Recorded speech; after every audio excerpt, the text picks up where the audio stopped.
Hi, welcome back.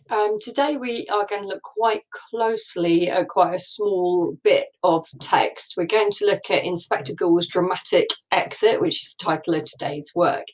And our learning question for today is, can I recall a range of rhetorical devices and identify and analyse their effect in the inspector's closing speech? And the second part of the learning question is, can I understand and analyse the way that sections of the play are structured to create specific effects? Because remember, assessment objective 2 isn't only about zooming in on the effect of language. Structure is really important too, and in a play, structure is particularly important because of these entrances and exits which create drama, not just when the curtain comes down between acts. So what I want you to do to start off with, please, is to pause the video if you need to and have a look through those dark forest devices there. So if you remember, dark forest is the mnemonic that we use to help us remember different language devices we can use to argue and persuade. And the inspector uses loads of them as he leaves the stage. So remind yourself of the dark forest mnemonic. Have a go at writing a sentence to illustrate each device. So you could have a go at constructing a little speech, maybe thinking to yourself, why should all teachers dress more smartly, or something like that. Imagine you writing a speech to persuade people that. How could you use direct address for an anecdote, rhetorical question, and so on? Write a sentence to illustrate each device. If you get to one of those devices and you're not sure what it means, then use the internet, look it up, and remind yourself what it means in terms of English language, actually. Okay, there is an additional device for O, which I've forgotten to put on that dark forest pretty picture there. So if you can think of another dark forest device that begins with O, actually it can begin with C as well, just to help you out there too, and see if you can think of that device. And as a challenge, if you're doing the AQA GCSE, which English language paper would you use dark forest devices, and which question on that paper would you use dark forest devices? So pause the video, have a quick go at those tasks, and I'll see you back here in a moment. Okay, so the other one that I might put for O is opposites or contrast. And this is something that the inspector uses. When you kind of juxtapose two contrasting things together. So it could be a section of speech, so like a charity leaflet or a speech where everything's all doom and gloom at the beginning, but then you get like the happy outcome at the end. That's quite a good contrast. Or it could be a much smaller contrast, and that's the way that J.B. Priestley uses it in the inspector's speech. But before we look really, really closely at the inspector's speech, we're going to look at that kind of whole last page where the inspector leaves quite dramatically after interrogating Eric. So be ready to annotate. Okay, here we go.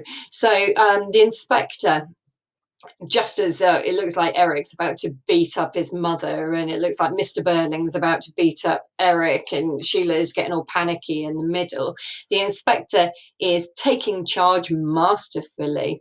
Stop. And they all respect him, they're quiet and they stare at him. So strong imperative there, stop. Be quiet for a moment, listen to me. I don't need to know anymore, neither do you. This girl killed herself and died a horrible death, but each of you helped to kill her. And quite often when he does that, he points at each of the characters on the stage, because a bit later on, Mr. Burling mimics that. Remember that. Never forget it. So remember, you'll see how often that's repeated. he looks from one to the other of them carefully. So you remember what we said in the stage directions right at the beginning. He has a disconcerting habit of staring hard at the person before he speaks. And that idea that a ghoul is a type of ghost that steals souls. So he's looking at them carefully, making sure that their souls are what they should be now.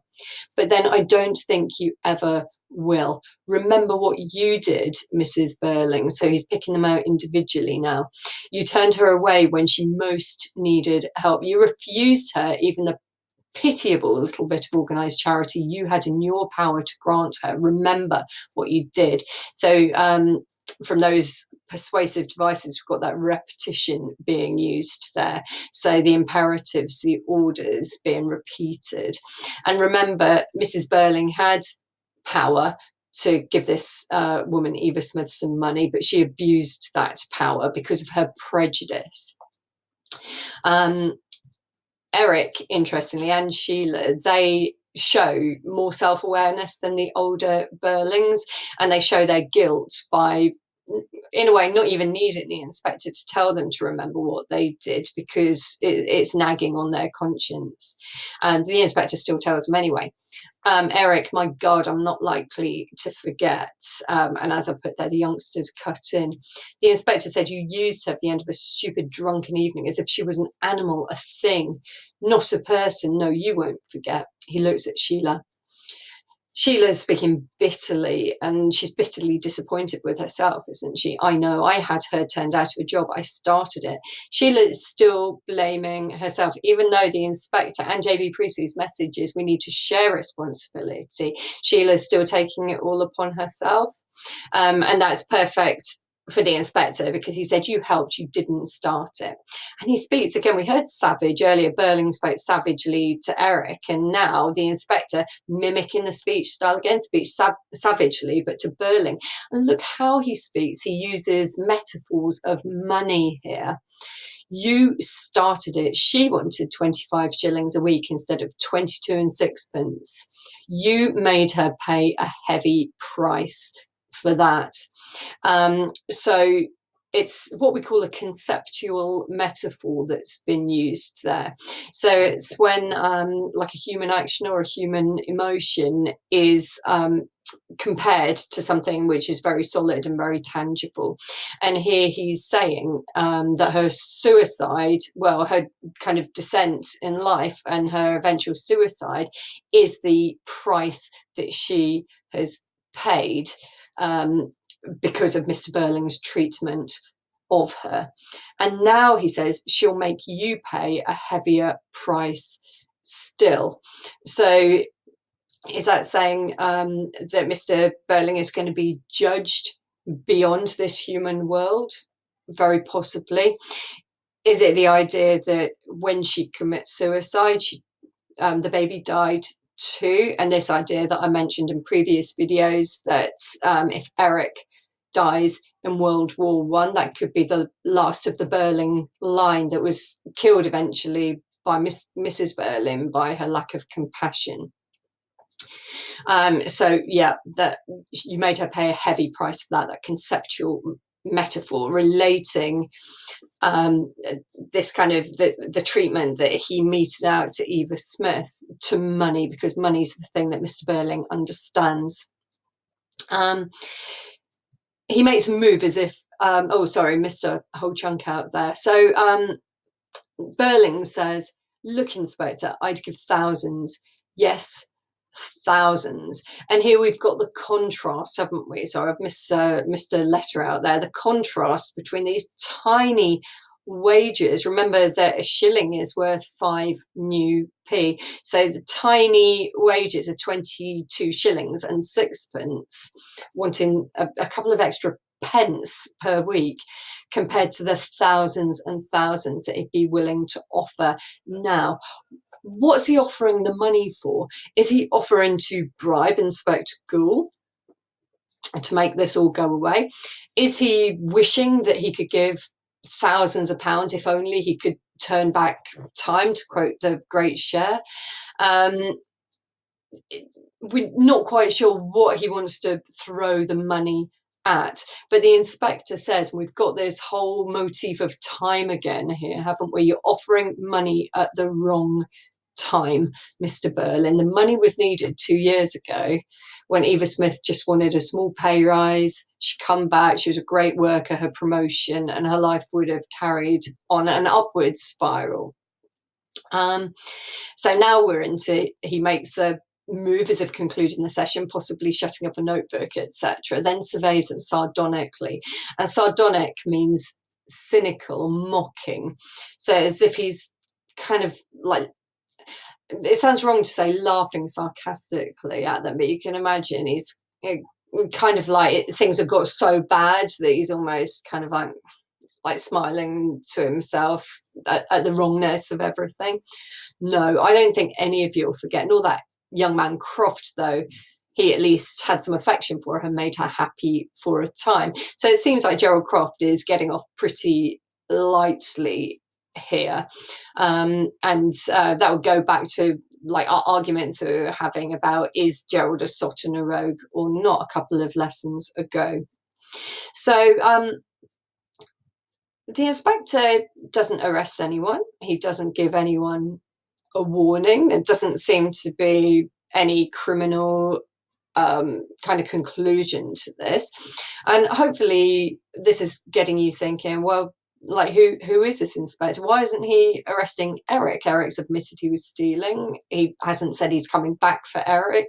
So it's a little bit weird because it is a suicide. He's never said it's anything else. So no arrest, no warnings. He's just off, isn't he?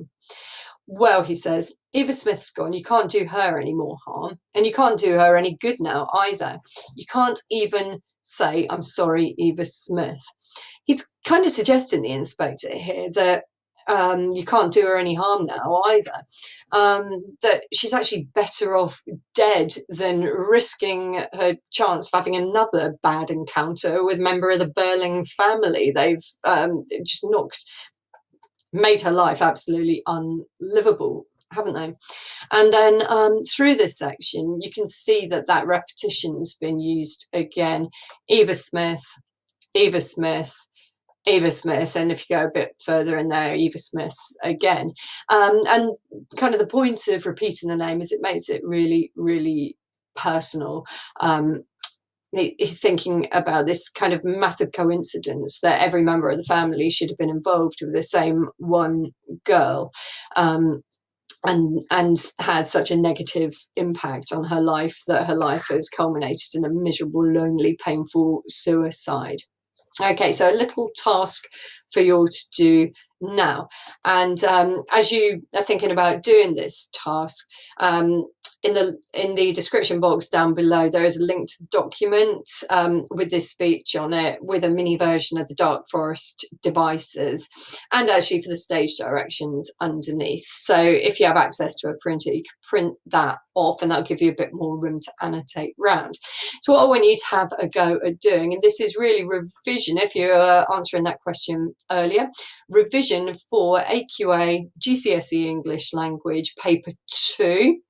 It's quite useful for use of terminology to be able to label the rhetorical devices when you're looking at your non-fiction texts. So it's quite useful for question 3 in there.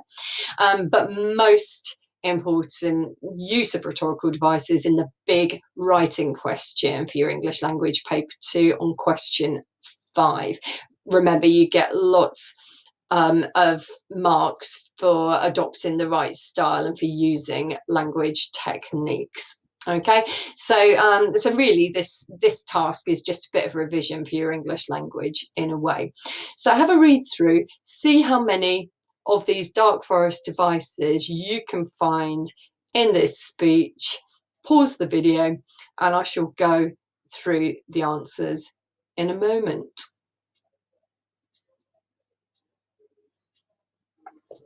Okay, hopefully you found plenty, because there are plenty in there. But as I said, it's more revision for your English language.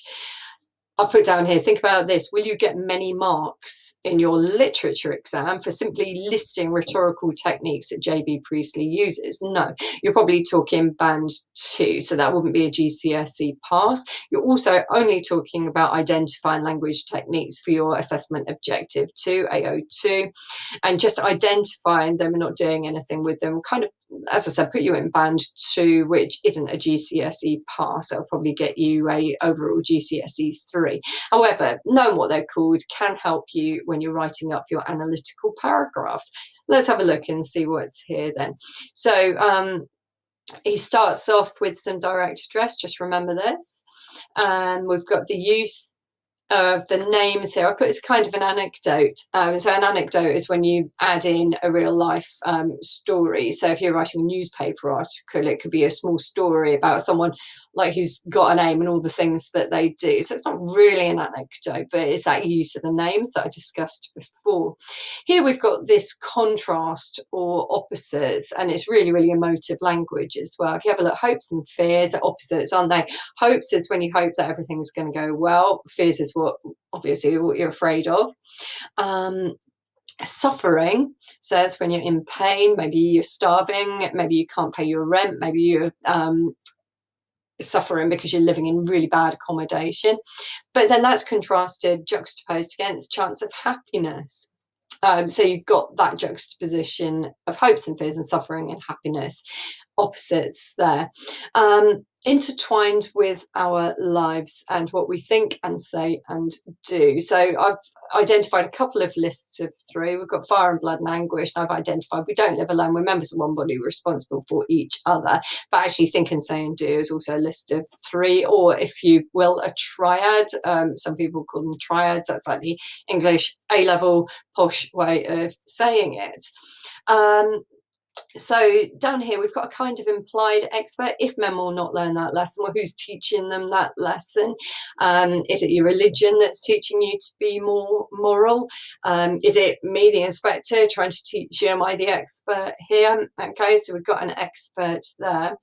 And then down here, fire and blood and anguish, we have got some possibly exaggeration going on there. Is it exaggeration? Though I'm going to go on to suggest that the fire and blood and anguish is linked to the horrors of World War I, so perhaps not. But in the context of the Berling's dining room, on an evening in 1912, it probably sounds like exaggeration. It's definitely emotive. It's very highly charged language, isn't it? I think I missed out this kind of statistics or number, millions and millions and millions, and that's in a list of 3 as well. Yeah, I don't analyse this in the next bit because it seems kind of obvious, but there literally are millions of people living in the UK. It sounds like exaggeration, doesn't it? But literally millions of people living in the United Kingdom, and those of them who are working class and not doing so well financially, there are certainly millions of those, millions and millions and millions, not just 1 million or nearly a million or just over a million. Okay, and what he's saying here, intertwined with our lives, yeah, what these working class people do, they're not like a separate group of people who live totally separate from us. What they do mixes up with our own lives as well. So there we go. Those are all your rhetorical devices there, and you can see that some of them you can label like in 3 different ways, and that's what always happens with language devices. You can have 6 names for the same thing. Okay, what we're going to do now is really, really zoom in on this speech. It's quite a nice one to remember the quotes. Can tend to be a bit overdone though, so what I've tried to do is maybe not go for the most obvious points. I've tried to go for something a little more interesting, I guess. Okay, so the first thing that I noticed, well, we've got this, the direct address that we labelled up in the last slide, but we've got some first person pronouns which go throughout it. And in a way, it's kind of saying us and them, but the inspector's being quite inclusive here, because he's not saying, oh, I'm them, I'm one of the poor people. He's saying, yeah, I need to remember this too. Everything I'm saying, I'm also talking about myself too. Makes it quite inclusive. And this is one of J.B. Priestley's key message, that we should all work together as a society. And we'll come and talk about the structure of this in a bit, because before the inspector came in, Mr. Berlin was saying it's every man for himself kind of thing. A man's got to take care of himself. And what the inspector's saying is, no, we are all in this together. We don't live alone. We are responsible. And then we got us. All these people are still left with us, and our lives just here. So all those first person plural pronouns exemplifying and highlighting this togetherness, a sense of community. And I do compare this to Christmas Carol quite a lot, but that's really similar. The fact that you're living in a community and you need to be a part of that community. And that's something that Scrooge, as well as Mr. Burling, have to learn. Quite similar characters in a way. The remember this, although we're looking at this little part of the speech almost in isolation, remember, he kept repeating remember, leading up to this speech. But the fact that he's doing it in this speech could suggest, and all those pronouns, if we take those together, at this point, maybe he's not just talking to the Burlings anymore. He's kind of opening this out to the whole audience. He's talking to the audience. You've all got to remember this. It's most likely to be middle class people who go to the theatre. You have to dress, well, back in 1945, you had to dress up in all your evening wear and your finery to be able to go to the theatre. So if you don't have a fancy suit or a beautiful evening dress, then you probably wouldn't even be admitted into the theatre. Okay, so I've highlighted these names again, which I talked about previously. I put Eva was personal to the Burlings, so they're able to empathise because they've got a really rounded picture of this girl's life from the way that everything is kind of jigsawed together, in the way that they treated her, and a timeline has been put together. Sheila, particularly, who can empathise, but by that mirroring of Sheila, Mr. Burling perhaps is starting to see that Eva could, in another situation, have been his daughter. So you've got that empathy. Mrs. Burling has seen that if things had taken a different turn, Eva Smith could have been her daughter-in-law. Eric, if he'd have been a bit more insistent, and kind of flouted all society's rules at the time, could have had her for his wife. They all could have enjoyed the baby as a nephew or niece or a grandchild. So you could see how she could really have been a part of their lives in a good way, rather than the negative effect that she had on them. So thinking about that name Eva makes it personal to the Burlings, but we, the audience, and the Burlings, got to remember it's not just Eva Smith, it's a John Smith, and actually it's relating to all the working class people whose lives are tied up with ours. So obviously on the last slide I talked about these contrasting emotions, the hopes and fears, the suffering and the happiness. And when you just look at those raw emotions, hopefully it's reminding the Burlings, especially Mrs. Burling, that people like Eva Smith and the John Smiths and all the working class people, they're not a different species of human being. They are still humans. They still have human emotions. Remember that Mrs. Burling kind of thought that Eva Smith didn't deserve to have morals. She didn't deserve to have scruples because she was poor. And remember that social and historical context I talked about, these working class people, the upper classes, and a lot of the middle classes really did believe that they were different. But Priestley's saying they are not different. They're the same as you and me. They've just been born into different difficult circumstances, and you've got to remember that their emotions are the same as our emotions. And then let's have a look at this. We don't live alone. We are members of one body. We are responsible for each other. This list of three here, this is actually what I've called in the annotation a political and ideological message. We have got some politics here and an ideology is a kind of belief that you really want to perpetuate, that you want to spread, and you want other people to buy into this ideology. You kind of like, this is what I want things to be like. And this idea of not living alone, belonging to one body of humanity and taking responsibility for each other really ties in with socialist beliefs. Structurally, as I've mentioned before, this is really important. There's a sharp ring of the doorbell at exactly the same moment that Mr. Burling is espousing or giving a capitalist ideological lecture.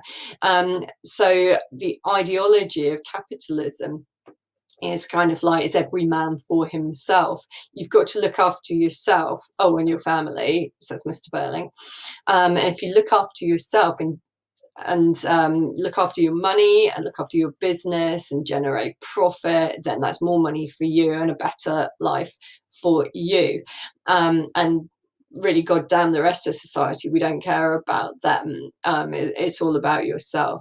So that was when the inspector rings the doorbell, when Mr. Burling's right in the middle of that capitalist speech. And now the inspector is leaving, giving a socialist speech. So it's kind of like almost like a framing device of the inspector's visit. So a framing device is almost like a play within a play. Just the bit with the inspector is like a play on its own. And the front of the framing device is a capitalist message. And at the end of the framing device is a socialist message, and everything that's happened in the middle has shown how capitalism is wrong, and this is all the problems it causes, and actually let's change our minds now and go with socialism because that's right, that's the humane ideology, and he's trying to get them to change that through the structure of the play. Okay, so that's what's going on there structurally. I've put here to try and sum it up with some literary language.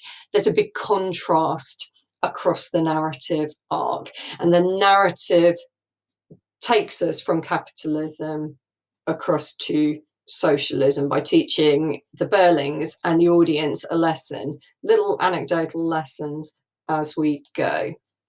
Okay, so let's have a look at this line here. If men will not learn that lesson then. So first of all, that's what we call a conditional clause, if then. So he's saying, if you don't learn your lesson, then this is going to happen. It's like cause and effect. But interestingly, and I'll do a lot more teaching on this in subsequent lessons, Priestley had this belief that the way that time worked wasn't linear, and actually time will continue on a loop until the human race gets things right. And what he had seen, Priestley himself, was the absolute horror of World War One, which he fought in. And after World War One was over, things went back to the way that they were. Things were between the two wars, things were very much like Edwardian times. The two classes separated out, or the three classes separated out, and things carried on as before. And then the Second World War happens. So he's almost saying, like, if you don't get things right after one war, if you don't make social change and social improvements, then there's going to keep being more wars, like forever. He'd seen it, this kind of theory of time, he'd seen this time loop happen in real life. And he's kind of thinking to himself, in the First World War I fought, and then by the time we get to the Second World War, the kid, like his kids potentially would be fighting. So let's think about Eric, if or Gerald, let's say actually. So if Gerald and Sheila have a child in 1912, Gerald will go off to World War One and have to fight. But by the time we get to 1939, that child, if it's a boy, is going to be exactly the right age to fight in World War Two. So it's like a generation, and then the subsequent generations suffer that loss, this idea of a time loop. And that's what the audience know, that that time loop's already happened. And that's what J.B. Priestley believed. And then finally, we've got this little triple here: fire and blood and anguish. And I said it sounds like, well, it is emotive language, it's highly charged language. But probably the most obvious interpretation of this triple is he's talking about World War One and World War Two. And I've just hopefully tried to sum it up quite simply here. Fire could be the bullets and the bombs of the trenches, and then the same, well, not obviously World War II wasn't trench warfare, but the same thing, the explosions and so on, the fire. And then the blood represents the blood spilt, the death of so many young men. And then the anguish is the pain. I've put the pain of those at home. So I'm thinking of the wives and the girlfriends and the mothers who had to learn that their children had died on the battlefields. And during World War One particularly, they have what were called PALS brigades, where they go into a town or a village, and people or the young men would sign up to go into the army all at once, so that when you went off to war in France or Belgium, you'd go basically with all your mates, and maybe your older brother and so on. So often happened that a whole town or village's young men would be wiped out in a particular battle that had gone wrong. Any of you who've seen War Horse will have seen the kind of slaughter that happened when the men went over the top to try and take the German trenches. So literally, like a whole village, the menfolk of a whole village could be taken out. J.B. Priestley himself lost almost all of his men, like, on several different occasions during World War One. He saw that happened, and he knew that he was the lucky survivor. So imagine, as a mother, being told not only have you lost one son in the war, but actually, say you might have lost three sons all in the same battle. It'd be absolutely devastating, and that anguish, that pain, and that mourning that would come there would be absolutely awful, as a young wife as well, if you lost your husband. But then secondly, and this is going to be interesting, the second interpretation, to me this sounds like imagery of death, specifically hell.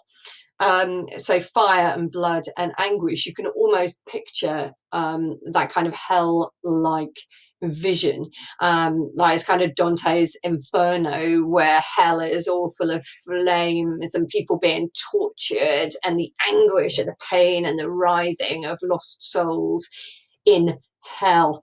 And in a way, I think maybe that's what Priestley is suggesting here. So all right, you haven't broken any laws. Well, Eric has, but the rest of them haven't broken any laws. But you've been so immoral, when the great judgment comes, like from your God, are you going to heaven? I don't think so. You're going to be taught your lesson in hell. That seems to be the second possible interpretation just there. And just to go with this, we've got these really, really strong modal verbs being used here. Will. I tell you that the time will soon come. They will be taught it. So it's not like the time might soon come, or it may soon come. It will. And you will be taught it, or they will be taught it. So it's definitely going to happen. And of course, the audience know that it's going to happen, because many of them have lived through two world wars, like J.B. Priestley himself and anyone around about his age. And those who haven't lived through the two world wars will certainly be very well aware of the First War, having come through the second one. So he's saying it will happen, and we've got that motif of time again. The time will soon come. So it's almost as if the inspector can see into the future. And again, it's another interpretation of the inspector. Is he kind of some spectral being who can also travel through time? So those are all the words as he leaves. And you can see there's so much analysis that you can get out of those words, both language and, probably more interestingly, actually, the structure. I rather like the stage directions as well. Remember, it is a play, and you need to remember it's a play. And these are everything that the actors need to know. The audience aren't going to be able to read these words unless, like you and me, they know this play so well by now. And we've got the inspector walks straight out. And that gives the Burlings absolutely no voice, absolutely no reply to his big speech. That gives the inspector power, knowing when you've said your argument and you just leave it, as you drop the mic moment there. So walk straight out. How does he leave them? And J.B. Priestley's clearly still got the rhetoric going through his head, hasn't he? Another list of three is staring, subdued, and wondering. So he stared at them, I've put here, and now they're staring. He's not inspecting their soul anymore. Perhaps they're staring because they're like inspecting their own souls. Now they stare towards him or the space where he left. Are they examining their consciences? Are they subdued? So that means they've been kind of put down. They've had all the fight and all the spirit knocked out of them. Think about how arrogant Mrs. Burling was at the beginning, how haughty she was. Remember how Mr. Burling tried to pull rank and try and mention all the important people that he knew and all the important roles within Brumley that he had had. And think about how silly and immature Sheila was, how she was kind of giggling and flirting with Gerald. Now they're subdued. He's kind of got them right down in their place. Did Eric need subduing? No, Eric's really been quite subdued from the start, hasn't he? Because he's seen the impact of his own behaviour already, and he's already quite devastated about it and at the end of his tether. And actually this is what he needed to do, but unfortunately he has left it too late. And that's what this word brooding here means. He is lost in deep sad thought. And like I said, if you go back to the beginning of the play, he was kind of brooding and drinking too much at the beginning, wasn't he? Mrs. Burling has collapsed into a chair. So again, really building on this idea of being subdued. Collapsed is a very strong verb. She does it quite nicely in the video production that we watch. She does seem to kind of almost fold into a chair. It's almost as if, I think if I was to analyse this, the weight of responsibility has finally fallen onto her.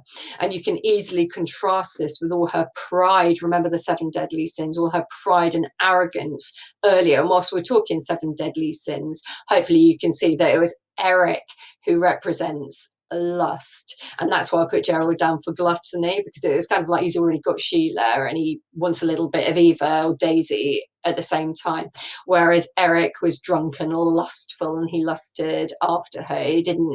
He treated her like an animal, as the inspector said.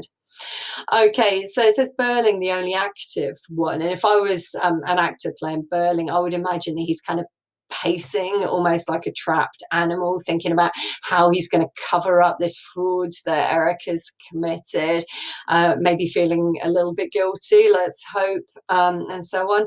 And again, he moves hesitatingly. So he goes towards the door, but does he really want to go towards the door? He fears what's there now. And you can contrast that hesitating action with the confidence that he showed earlier. Remember that little quotation, his easy manners that he had earlier. So at the beginning of the play, he could get on with anybody, he could talk anyone around, whatever situation you put him in, he'd be comfortable there. But now he's not.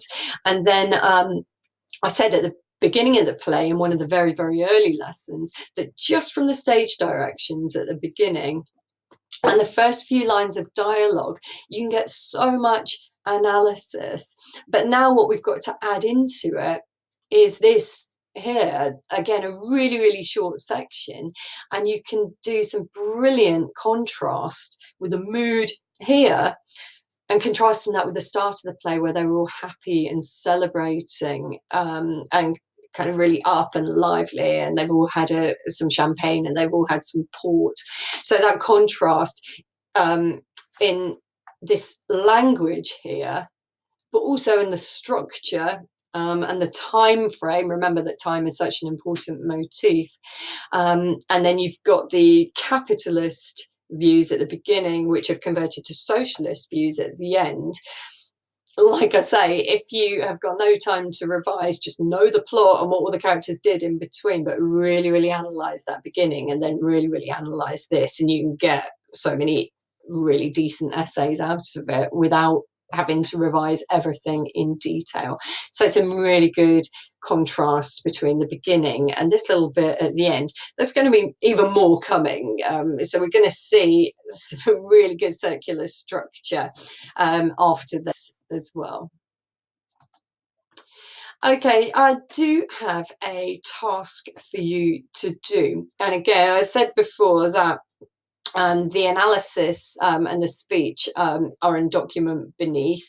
And if you scroll down that document, the task is on page 3 there. This is the little extract that I want you to focus on. So it's this bit here, and obviously this bit you've got analysed out in loads and loads of detail.